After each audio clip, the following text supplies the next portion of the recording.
Bueno, pero para entender un poco más de las raíces profundas que pueda tener este conflicto con este grupo de 240 ciudadanos haitianos, es que invitamos al doctor Emmanuel Mompoan, médico, salubrista y quien vive en Chile hace muchos años, ¿no, doctor? Y es además especialista precisamente en esto, choques culturales y todo el tema de la salud. ¿Cómo está? Buenas noches, gracias por acompañarnos. Buenas noches, Mónica, gracias por invitarme. Lo primero que quiero preguntarle es ¿qué entiende usted que pasó ahí en Quilicura? ¿Por qué esa resistencia de ese grupo de haitianos de no querer aceptar la ayuda sanitaria que se le estaba ofreciendo? Yo creo que lo que pasó con esos pacientes es el reflejo de un choque cultural. Un choque cultural que más se evidencia en la salud. Sí. En la salud porque mayormente se tiende a creer que los pacientes haitianos tienen una misma cosmovisión, una misma forma de entender el proceso de salud de enfermedad o una misma representación cultural en salud que los chilenos. O sea, no es un problema de lenguaje. Tendría algo que ver con el lenguaje, pero el problema de fondo no es el lenguaje, sino la cultura, la forma de entender el proceso de salud de enfermedad. ¿Cuál es esa forma diferente? Es decir, que la diferencia, en ese caso puntual, obedece al hecho, primero, que los vecinos, esos vecinos haitianos, yo creo, estoy convencido de que no creen en las autoridades municipales por experiencias recientes, que en la municipalidad, en la página Facebook de la municipalidad de Quilicura, hace aproximadamente unas 2 semanas, publicaron la foto de la casa o del frontis de la casa donde supuestamente vivían 14 pacientes haitianos diagnosticados por el COVID, cosa que no debió haberse hecho. Es inaceptable, inadmisible. Para nosotros es una expresión de racismo puro, de racismo biologicista, etc. Pero también obedece al hecho de que ellos, al no creer en las autoridades municipales, al no creer en ningún tipo de figura de autoridad a nivel de la municipalidad, por lo que le mencioné, pero hay otros casos también, sí, ellos desconocían, no querían aceptar el diagnóstico que esa misma autoridades le estaban entregando.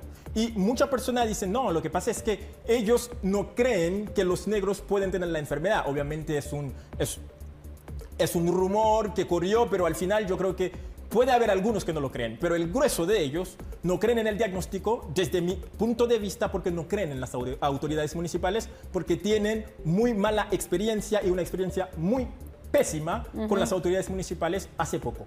Hay también diferencias en cómo ellos entienden o cómo la cultura haitiana entiende la enfermedad, el estar amenazado de muerte por una enfermedad, de poder perder la vida si no se cuida. Sí, sí, obviamente.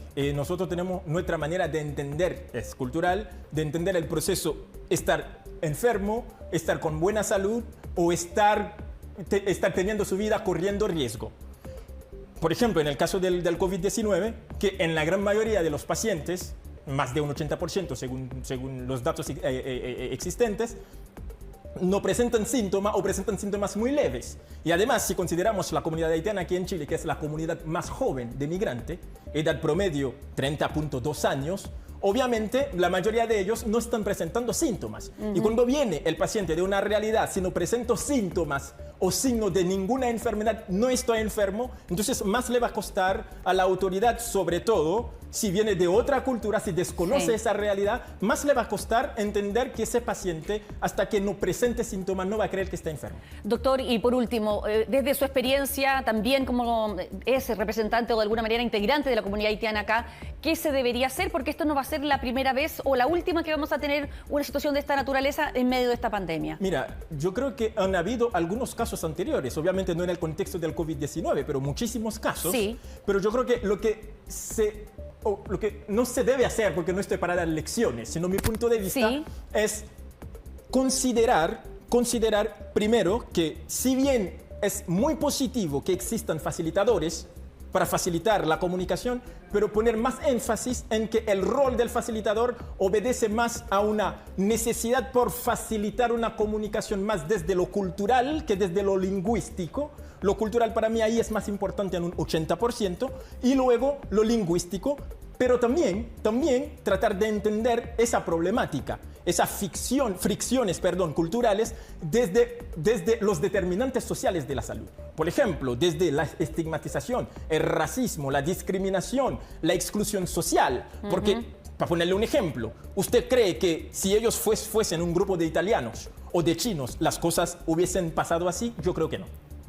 Muy bien, doctor Emmanuel Mompuán, gracias por acompañarnos esta noche y darnos más explicaciones en esta situación. Muchísimas gracias y gracias a ustedes.